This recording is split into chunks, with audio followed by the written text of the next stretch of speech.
Everyone, सरल academy में आपका स्वागत है। उम्मीद करती हूँ आप सब बढ़िया है और आप सबकी स्टडीज बहुत अच्छी चल रही है।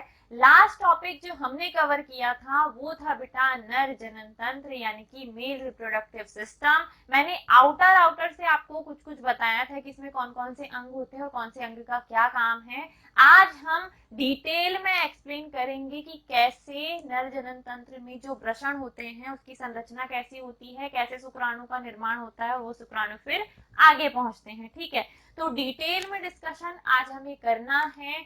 ये रहा नर जनन तंत्र का चित्र, ठीक है, स्वच्छ चित्र। अब इसमें ये जो वृषण है, मैंने आपको बताया था कि बेटा दोनों जो वृषण हैं, दोनों जो टेस्टिकल हैं, वो एक रोम युक्त पतली ढीली परत द्वारा घिरा होता है। ठीक है, एक रोम युक्त पतली ढीली परत द्वारा घिरा होता है। इस पतली ढीली परत का नाम है बेटा वृषण कोश। क्या नाम है इसका? वृषण कोश। ये जो वृषण कोश है इसका काम है दोनों वृषण को सुरक्षित रखना।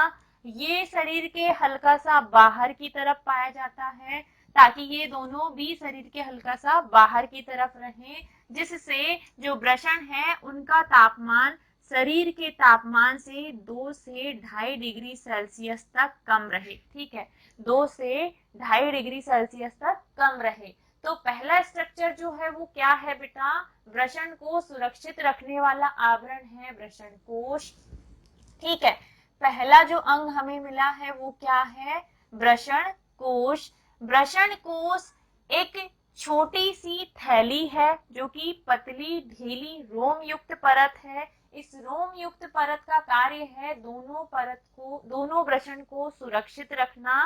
साथ ही साथ ये वृषण के तापमान को, टेस्टिकल के तापमान को शरीर के तापमान से थोड़ा कम, कितना कम? तो बेटा 2 से 2.5 डिग्री सेल्सियस तक कम रखने में सहायता करते हैं। ठीक है, और इतने कम तापमान पर ही वृषण जो है बेटा वो शुक्राणुओं का निर्माण करता है। ठीक है, तो वृषण कोश का काम समझ में आ गया। इसका काम है इन वृषण की सुरक्षा करना, वृषण के तापमान को मेंटेन करना और इसको एक सुरक्षात्मक आवरण में कैद करके रखना। अब जब वृषण कोश के अंदर हम पहुंचते हैं तो दूसरी जो संरचना है बेटा, दूसरा जो अंग है वो एक मुख्य अंग है जिसका नाम है बेटा वृषण। वृषण जिसे टेस्टिकल कहा जाता है, ये एक बहुत ही इंपॉर्टेंट अंग है जिसके अंदर शुक्राणुओं का निर्माण होता है। तो अब मैं इस स्ट्रक्चर को मिटा देती हूँ ताकि आपको पूरा एक्सप्लेन करूँ। ये जो वृषण है ना, इसको पूरा हम अच्छे से समझेंगे अब डिटेल में काट पीट के कि इसके अंदर क्या क्या होता है और कैसे इसके अंदर शुक्राणुओं का निर्माण होता है। ठीक है, तो दोनों वृषण को सुरक्षित रखने के लिए एक घेरा आवरण जो है उसका नाम क्या है बेटा? वृषण कोश। वृषण कोश के अंदर ये जो स्ट्रक्चर हमें दिखाई दे रहा है ये क्या है बेटा? वृषण।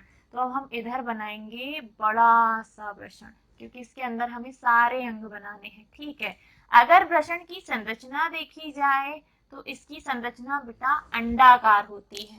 शेप अगर देखें तो वृषण एक कैसी संरचना है? अंडाकार शेप में होता है, जिसकी लंबाई बेटा 4 से 5 सेंटीमीटर होती है और चौड़ाई 2 से 3 सेंटीमीटर होती है।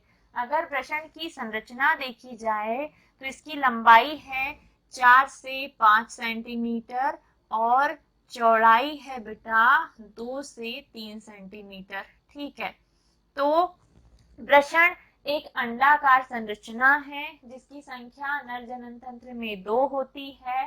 बाहर से ये सुरक्षात्मक आवरण से घिरा है जिसे वृषण कोश कहते हैं।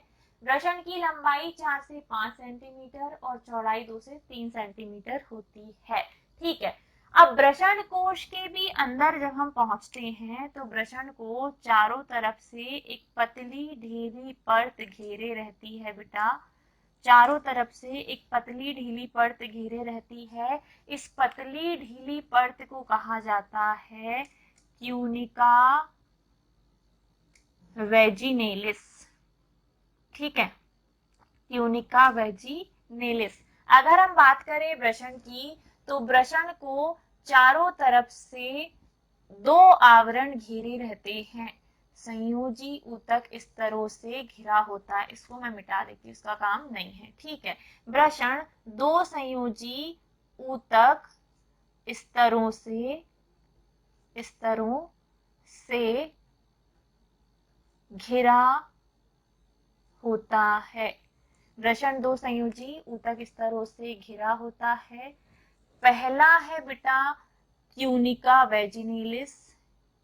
ट्यूनिका वेजिनेलिस, ट्यूनिका वेजिनेलिस एक पतली सी परत होती है जो वृषण को चारों तरफ से घेर के रखती है। ठीक है, तो ये एक प्रकार का वृषण का आवरण है जिससे मिलकर वृषण बना होगा।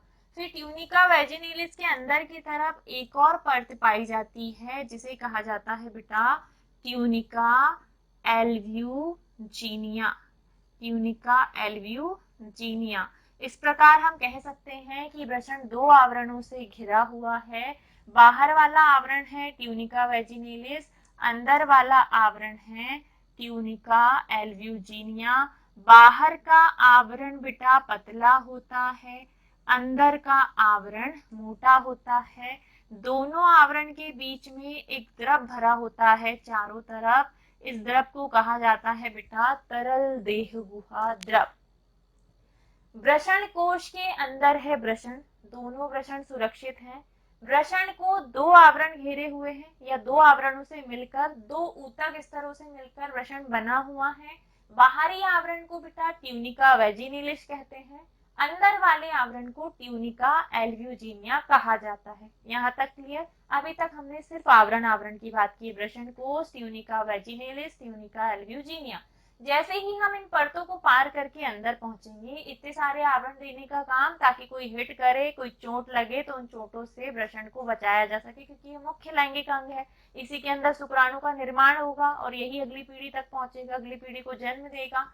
ठीक है, तो वृषण के अंदर लगभग 200 से 250 कमरे होते हैं।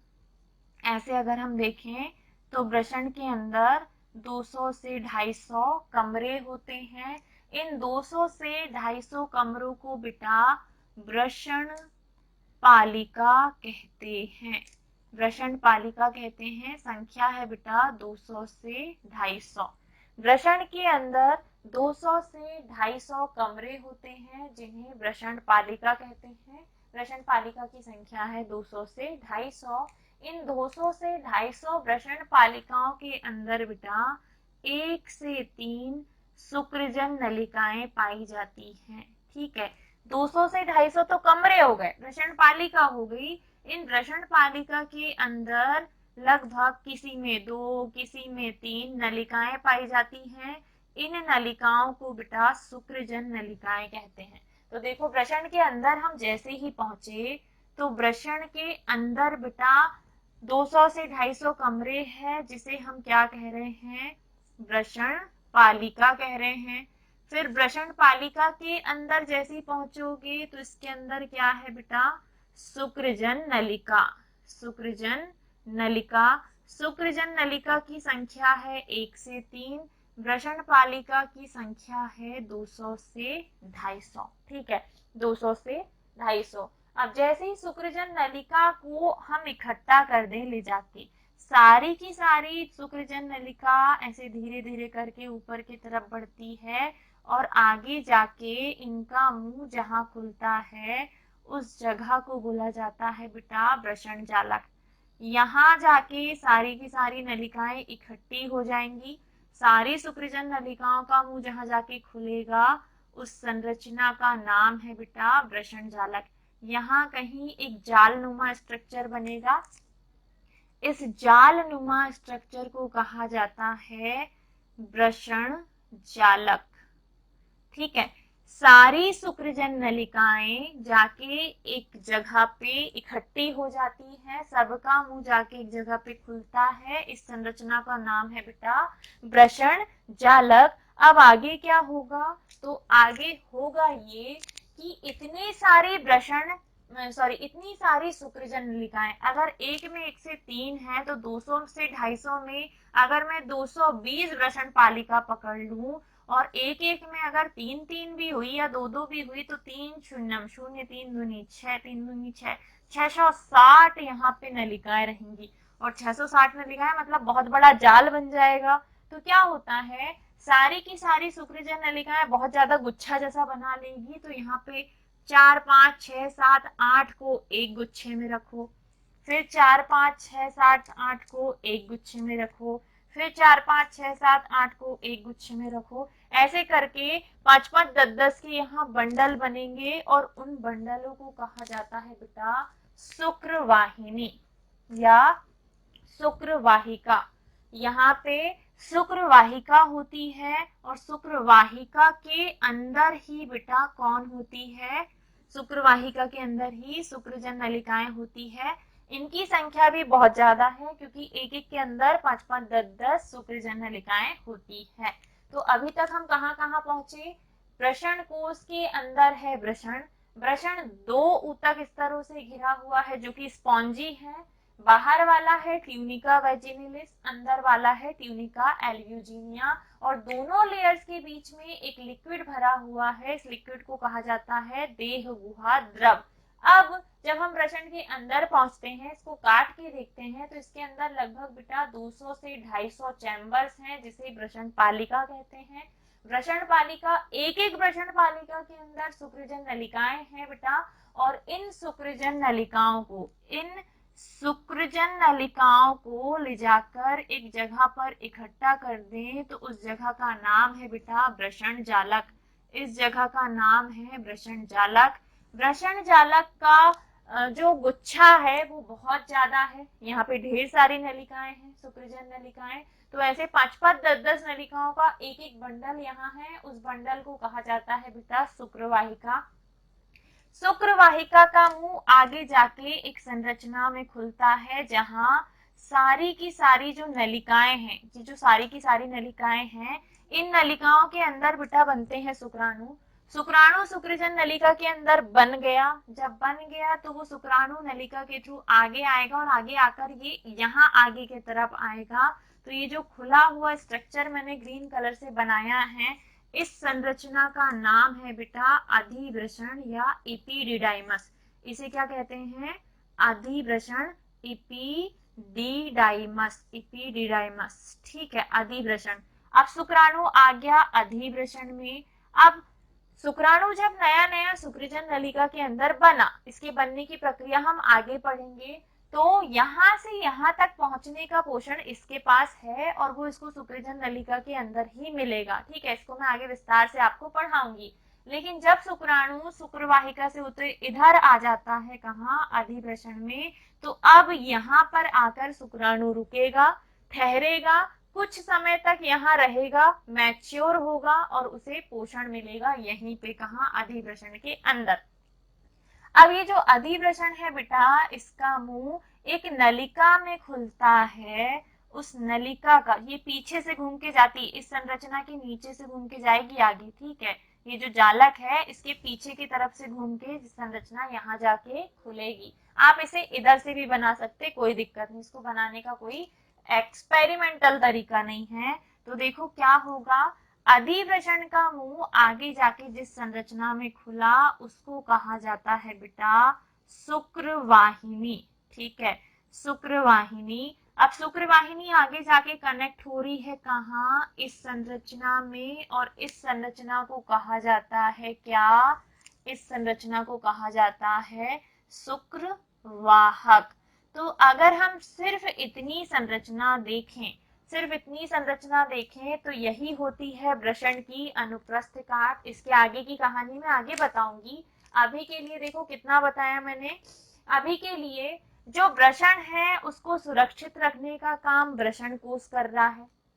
वृषण कोश के अंदर की तरफ वृषण जो है, टेस्टिकल जो है, जिसको हम प्राथमिक लैंगिक अंग बोल रहे हैं, वो 2 स्तरों से घिरा हुआ है, 2 ऊतक स्तरों से घिरा हुआ है। दोनों ऊतक स्तरों के नाम ये रहे। इन दोनों के बीच में थोड़ा गैप होता है, और उस गैप में एक लिक्विड भरा हुआ होता है, जिसे देह गुहा द्रव कहेंगे। अंदर आएंगे तो वृषण के अंदर की तरफ बहुत सारी संरचनाएं होती हैं। खचाखच यहाँ पे 200 से 250 कमरे होते हैं जिन्हें हम कहते हैं बेटा वृषण पालिका। किसी में 200, किसी में 220, किसी में 240, किसी में 242, सब में संख्या अलग अलग हो सकती है। तो इतने यहाँ पे बेटा वृषण पालिकाएं हैं। वृषण पालिका का मतलब टेस्टिकल लोब्यूल्स होता है, ठीक है। अब वृषण पालिका के अंदर होती है बेटा नलिकाएं, छोटी छोटी सी शुक्रजन नलिकाएं। इन नलिकाओं के अंदर ही शुक्राणु बनते हैं। तो प्रत्येक वृषण पालिका के अंदर 1 से 3, किसी में 1, किसी में 2, किसी में 3 शुक्रजन नलिकाएं होती है। ये सारी की सारी शुक्रजन नलिकाएं जाकर एक जालनुमा स्ट्रक्चर में इकट्ठी हो जाती, इकट्ठा गुच्छा बन गया, उस गुच्छे को कहा जाता है वृषण जालक। अब इस गुच्छे को सेपरेट करना, एक एक गुच्छा अलग अलग कर दो, ठीक है। तो 5-5, 10-10 शुक्रजन नलिकाओं का एक एक गुच्छा बनाएगी कौन? शुक्रवाहिका। एक बड़ा पाइप, उसके अंदर 10 छोटे छोटे पाइप, फिर एक बड़ा पाइप, उसके अंदर 10 छोटे छोटे पाइप। यही काम है शुक्रवाहिका के अंदर किसका? शुक्रजन नलिका का। शुक्रवाहिका बड़ा पाइप है, छोटे छोटे पाइप है किसके? शुक्रजन नलिका के। और इन पाइप्स के अंदर से क्या जा रहे हैं बेटा? शुक्राणु। आप जाएंगे, शुक्राणु बन गए, तैयार हो गए, शुक्रवाहिका से होते हुए जहां स्खलित होंगे उसका नाम है बेटा अधिवृषण। अधिवृषण में शुक्राणु कुछ समय तक ठहरता है, रुकता है, मैच्योर होता है, ठीक है, थोड़ा सा परिपक्व होता है। उसके बाद ये शुक्राणु आगे बढ़ता है और अधिवृषण का मुंह एक जगह पे जाके खुलता है जिसका नाम है बेटा शुक्र वाहिनी, ठीक है। तो अधिवृषण का मुंह शुक्रवाहिनी में जाके खुलेगा। शुक्रवाहिनी आगे जाकर शुक्रवाहिनी जो है वो आगे जाकर जिस संरचना से जुड़ती है उस संरचना का नाम है बेटा शुक्रवाहक। इधर देखो शुक्रवाहिका, यहाँ देखो शुक्रवाहिनी, और आगे जाएंगे तो शुक्रवाहक। शुक्रवाहक को वास डिफरेंस भी कहते हैं। क्या कहते हैं बेटा? वास डिफरेंस भी कहते हैं। आगे जाकर शुक्रवाहक का मुंह जिस संरचना में खुलता है उस संरचना का नाम है शुक्राशय, ठीक है।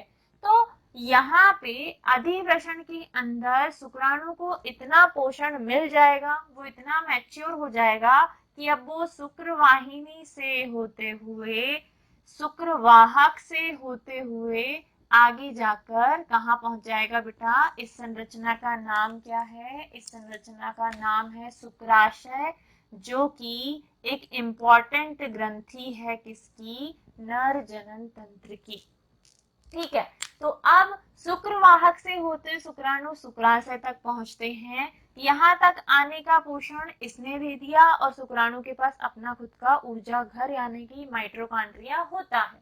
अब शुक्राशय में जब शुक्राणु पहुंच गया तो शुक्राशय का काम है उस शुक्राणु को यहाँ रोकना, उसके साथ एक लिक्विड को घोल देना, और उस लिक्विड का नाम है बेटा जिसको शुक्राशय स्रावित करता है सेमिनल प्लाज्मा। सेमिनल प्लाज्मा को सुक्रिय प्रद्रव्य भी कहते हैं। हिंदी में सुक्रिय प्रद्रव्य, इंग्लिश में सेमिनल प्लाज्मा। शुक्राशय में आया है शुक्राणु, शुक्राशय स्रावित कर रहा है सेमिनल प्लाज्मा को। सेमिनल प्लाज्मा और शुक्राणु जब दोनों मिल जाते हैं तो दोनों मिलकर जिस संरचना का निर्माण करते हैं उस संरचना को कहा जाता है बेटा वीर्य। यहाँ पे इन दोनों के मिलने से क्या बन गया? वीर्य एक तरल द्रव बन गया जिसके अंदर शुक्राणु घुल चुका है। और इस सेमिनल प्लाज्मा में वो सारी चीजें होती हैं जिससे कि शुक्राणु को पोषण मिलता है। इसीलिए कहते हैं कि सेमिनल प्लाज्मा शुक्राशय एक ग्रंथि है। ये ग्रंथि सेमिनल प्लाज्मा का सीक्रेशन करती है और सेमिनल प्लाज्मा में बहुत सारे ऐसे संघटक तत्व होते हैं जिससे कि शुक्राणु को पोषण मिलता है और दोनों मिलकर वीर्य का निर्माण करते हैं। अब शुक्राशय का मुंह जिस संरचना में जाके खुलता है उस संरचना को स्खलन वाहिनी कहते हैं, इजैक्यूलेटरी डक्ट कहते हैं।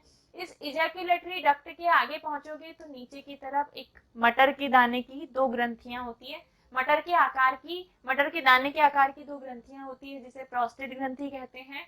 प्रोस्टेट ग्रंथि का काम होता है बेटा एक ऐसे लिक्विड का सीक्रेशन करना जो इस मूत्र मार्ग की अम्लीयता यानी कि एसिडिटी को कम कर सके, ताकि जब इस रास्ते से वीर्य गुजरे तो उसके अंदर जो शुक्राणु उपस्थित हुए उनको कोई नुकसान ना पहुंचे, ठीक है। प्रोस्टेट ग्रंथि के आगे की तरफ होती है बल्बो यूरेथ्रल ग्रंथि। ये दो जो ब्लू कलर से मैंने बनाई है ये बल्बो यूरेथ्रल ग्रंथि है। बल्बो यूरेथ्रल ग्रंथि का काम है शिश्न के उत्कर्षण के समय जो वल्वोयूरेथ्रल ग्रंथि है वो एक स्नेहक यानी कि लुब्रिकेंट का स्राव करती है, ताकि क्या बोलते हैं कॉपुलेशन या सेक्सुअल इंटरकोर्स के दौरान कोई भी प्रॉब्लम ना हो, ना तो मेल को ना ही फीमेल को। तो स्नेहक का स्राव करने के लिए यहाँ पे कौन सी ग्रंथि है बेटा, वल्वोयूरेथ्रल ग्रंथि। प्रोस्टेट ग्रंथि लिक्विड का स्राव कर रही है जो मूत्र मार्ग की अम्लता को कम कर रहा है, और ये जो है संरचना को कहा जाता है सिस्निया पेनिस। इस प्रकार पूरा नर जनन तंत्र मैंने आपको बहुत अच्छे से एक्सप्लेन कर दिया। अब आगे की चीजें कि क्या सेमिनल प्लाज्मा है, क्यों वृषण उदर गुहा के बाहर है, वृषण को वृषण कोश कैसे सुरक्षित रख रहा है, ये जो छोटे छोटे क्वेश्चन हैं इसको मैं आगे कवर करूंगी। अभी थोड़ी देर से या अभी ही कवर करवाती हूँ, है ना। चलो टाइम बहुत है, अभी अभी तो थोड़ा ही हुआ, थोड़ा सा और एक्सप्लेन करते हैं। यहाँ तक आपको क्लियर। अब कुछ क्वेश्चन जो आपके दिमाग में उठ सकते हैं वो हम इसके आगे पढ़ते हैं। देखिए क्या क्या हो सकते हैं वो बहुत अच्छे से मैं एक्सप्लेन करूंगी। हाँ देखो, अधिवृषण से शुक्राणु पहुंचेगा शुक्रवाहिनी, शुक्रवाहिनी से होते हुए शुक्रवाहक, और शुक्रवाहक से होते हुए शुक्राशय। शुक्राशय में जैसे ही शुक्राणु पहुंचा बेटा, शुक्राशय में आया है शुक्राणु, और शुक्राशय स्रावित कर रहा है एक शुक्रीय प्रद्रव्य यानी कि सेमिनल प्लाज्मा, और ये दोनों मिलकर बना लेते हैं एक संरचना जिसे हम कहते हैं वीर्य। ठीक है, अब ये वीर्य वीर्य और भी तब बनेगा जब इसके साथ प्रोस्टेट ग्रंथि का स्राव भी थोड़ा सा मिल जाएगा। ठीक है, इसमें वीर्य में प्रोस्टेट ग्रंथि द्वारा स्रावित एक वाइट लिक्विड भी शामिल होता है और तीनों मिलकर वीर्य बनाते हैं। तो अब ये जो सेमिनल प्लाज्मा है इसमें कौन कौन से तत्व होते हैं। सेमिनल प्लाज्मा में ऐसा क्या होता है कि ये शुक्राणु के लिए इतना इम्पोर्टेंट है। तो बेटा सेमिनल प्लाज्मा में पाई जाती है फ्रक्टोज शर्करा, कुछ विटामिन्स, कुछ प्रोटीन्स, प्रोस्टाग्लैंडिन्स,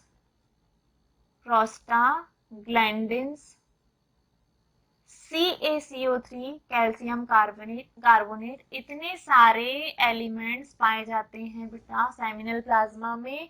और ये जो फ्रक्टोज शुगर है ये बहुत ज्यादा हेल्प करती है शुक्राणु को पोषण प्रदान करने में। ठीक है, अब सेमिनल प्लाज्मा के मुख्य संघटक तत्व अगर आपसे पूछे कि किससे मिलकर बना है, तो फ्रक्टोज, विटामिन, प्रोटीन, प्रोस्टाग्लैंडिन्स और कैल्शियम कार्बोनेट ऐसे कुछ कंपाउंड्स से मिलकर सेमिनल प्लाज्मा बना होता है। और इसके साथ जब शुक्राणु मिल जाता है तो इन दोनों के संयोग से बनता है वीर्य, और वीर्य के शिश्न के रास्ते, ये जो संरचना है इसको नाम क्या देते हैं हम, शिश्न यानी कि पेनिस। वीर्य के शिश्न के रास्ते बाहर आने की प्रक्रिया बेटा वीर्य सेचन, वीर्य सेचन। ठीक है, क्या कहलाती, इजैक्यूलेशन, वीर्य सेचन कहलाती है, जिस प्रक्रिया के द्वारा शिश्न के रास्ते ये जो वीर्य बना है ये बाहर आएगा। ठीक है, ये जो वीर्य बना है ये बाहर आएगा। शुक्राशय का मुंह आगे जाके जिस संरचना में खुला उस संरचना को बेटा स्खलन वाहिनी कहते हैं, और स्खलन वाहिनी जो है वो यहाँ तक है, आगे का हिस्सा जो है ये पूरा मूत्र मार्ग है, और ये दो ग्रंथियां हैं, ऊपर वाली बड़ी ग्रंथि है प्रोस्टेट ग्रंथि, नीचे वाली छोटी ग्रंथि है बल्बोयूरेथ्रल ग्रंथि। तो अब अगर मैं आपसे क्वेश्चन पूछूं कि बेटा शुक्रजन नलिका का कार्य, तो शुक्रजन नलिका के अंदर ही शुक्राणु का निर्माण होता है। हम शुक्रजन नलिका को अलग से डिटेल में पढ़ेंगे। वृषण पालिकाओं की संख्या कितनी होती है, तो 200 से 250। वृषण पालिका के अंदर शुक्रजन नलिका की संख्या कितनी होती है, तो 1 से 3। वृषण की लंबाई कितनी होती है, तो 4 to 5 सेंटीमीटर। वृषण की चौड़ाई कितनी होती है, 2 to 3 सेंटीमीटर। वृषण पालिका के अंदर शुक्रजन नलिका का मुंह आगे जाकर जिस संरचना में खुलता है उसे क्या कहते हैं, वृषण जालक। वृषण जालक के अंदर शुक्रवाहिका के ढेर सारे गुच्छे होते हैं जिसके अंदर शुक्रजन नलिकाएं सुरक्षित होती हैं। शुक्रजन नलिका में बने हुए शुक्राणु आगे पहुंचते हैं बेटा अधिवृषण में। अधिवृषण एक होस्ट की तरह कार्य करेगा जो कि शुक्राणु को रहने की जगह देगा और कुछ समय तक परिपक्व होते तक शुक्राणुओं को पोषण प्रदान करेगा। आगे अधिवृषण का मुंह जिस जगह पे जाके खुला उसे शुक्रवाहिनी कहते हैं, और इससे होते हुए छोटी सी ट्यूब से इसके पीछे की तरफ से शुक्राणु जो है वो शुक्रवाहक में पहुंचते हैं। शुक्रवाहक से शुक्राणु शुक्राशय यानी कि ये जो है शुक्राशय, जिसे हम एक ग्रंथि भी बोलते हैं, ठीक है, शुक्राशय एक ग्रंथि है जो कि सेमिनल प्लाज्मा का स्रावन करती है, जिसे सेमिनल वेसिकल भी कहा जाता है। यहाँ शुक्राणु पहुंचा। जब शुक्राणु सेमिनल प्लाज्मा से मिल जाता है तो वो जिस लिक्विड का निर्माण करेगा, जिस संरचना का निर्माण करेगा, उसे कहा जाएगा बेटा वीर्य। और वीर्य के स्खलन वाहिनी के रास्ते शिश्न के थ्रू बाहर आने की प्रक्रिया वीर्य सेचन कहलाती है। वीर्य सेचन अगर स्त्री जनन पथ में हुआ है, किसी महिला के शरीर के अंदर, जो योनि के अंदर हुआ है, तो वीर्य सेचन के बाद अब शुक्राणु कहाँ पहुंचेगा इसे मैं आगे बताऊंगी, ठीक है, लेकिन इतना आपको समझ में आ गया होगा। I hope all clear. अब जो हमारा टॉपिक रहेगा बेटा वो ये रहेगा, अब जो हम पढ़ेंगे वो पढ़ेंगे शुक्रजन नलिका की आरेखीय काट, शुक्रजन नलिका के अंदर क्या क्या होता है, ठीक है। अब अगर आपसे पूछा जाए कि नर जनन तंत्र की 3 ग्रंथियों के नाम बताइए, तो 3 ग्रंथियां आप कौन कौन सी लिखेंगे? शुक्राशय प्रोस्टेट ग्रंथि, बल्बोयूरेथ्रल ग्रंथि। शुक्राशय सेमिनल प्लाज्मा बनाएगा, प्रोस्टेट ग्रंथि तरल दूध या द्रव का स्राव करेगी जो मूत्र मार्ग की अम्लीयता को कम करे, बल्बोयूरेथ्रल ग्रंथि वाइल कॉपुलेशन यानी कि इंटरकोर्स के दौरान स्नेहक यानी कि लिब्रिकेंट का स्राव करेगी, ठीक है। तो यहाँ से 3 ग्रंथियों के नाम। वृषण की अनुप्रस्थ काट पूछे तो सिर्फ इतना बनाना है आपको, सिर्फ यहाँ तक बनाना, बस आगे का डायग्राम बनाने की जरूरत नहीं है। यहाँ तक आपका डायग्राम कंप्लीट हो जाएगा। अंदर आपको सारे पार्ट्स दिखाने हैं, बुक में और अच्छे से दिया है, आप चाहो तो देख सकते हो, अदरवाइज ये, और मैंने इसे प्रीवियस लेक्चर में भी बहुत अच्छे से बनवाया। आप मेरा पुराना लेक्चर भी जाके देखेंगे ना, वन शॉट वाला, तो उसमें मैंने बहुत बेहतरीन डायग्राम बनाया था, ठीक है। आज थोड़ी सी मैडम ने कायरी कर ली डायग्राम बनाने में। तो आई होप बेटा आपको यहाँ तक चीजें समझ में आई है। पूरा मेल रिप्रोडक्टिव सिस्टम आंखों के सामने से घूम रहा होगा जिगजैग करके, कंफ्यूज नहीं होना है, एक एक वर्ड आपको अच्छे से पढ़ना है, सारी चीजें अच्छे से देखनी है।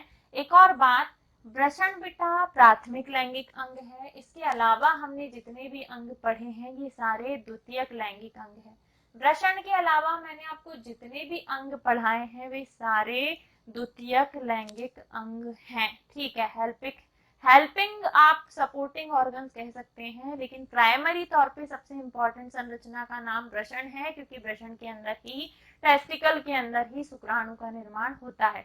आई होप आपको ये टॉपिक क्रिस्टल क्लियर हो गया होगा, अच्छे से आपको समझ में आया होगा। इफ अगर आपको समझ में आया है, वीडियो इंफॉर्मेटिव लगा है, चीजें बहुत अच्छे से क्लियर हुई है, तो फर्स्ट प्रायोरिटी में वीडियो को लाइक करो, शेयर करो। चैनल को सब्सक्राइब नहीं किया है तो प्लीज कर लो, और साथ ही साथ अपने दोस्तों के साथ शेयर करके अगर आप हमें थोड़ा बहुत डोनेशन करना चाहें तो वो भी कर सकते हैं, इससे हमें थोड़ी सी फाइनेंशियल हेल्प मिलेगी। जब तक चैनल अभी मोनेटाइज नहीं हो जाता तब तक हमें आपके सपोर्ट की जरूरत पड़ते रहेगी, ठीक है, क्योंकि बहुत सारी चीजें लगती है, वीडियो बनाना इतना आसान नहीं होता और ऑनलाइन पढ़ाना इतना ईजी नहीं है, टाइम देना पड़ता है। तो आई होप आप थोड़ी सी हमारी हेल्प करेंगे। मिलेंगे अगले वीडियो में, अगला टॉपिक और इंटरेस्टिंग होगा, बहुत अच्छे से मैं आपको इसके अंदर जो शुक्राणु जनन की प्रक्रिया होती है वो आपको समझाऊंगी। ख्याल रखिएगा अपना, bye bye, take care, Radhe Radhe.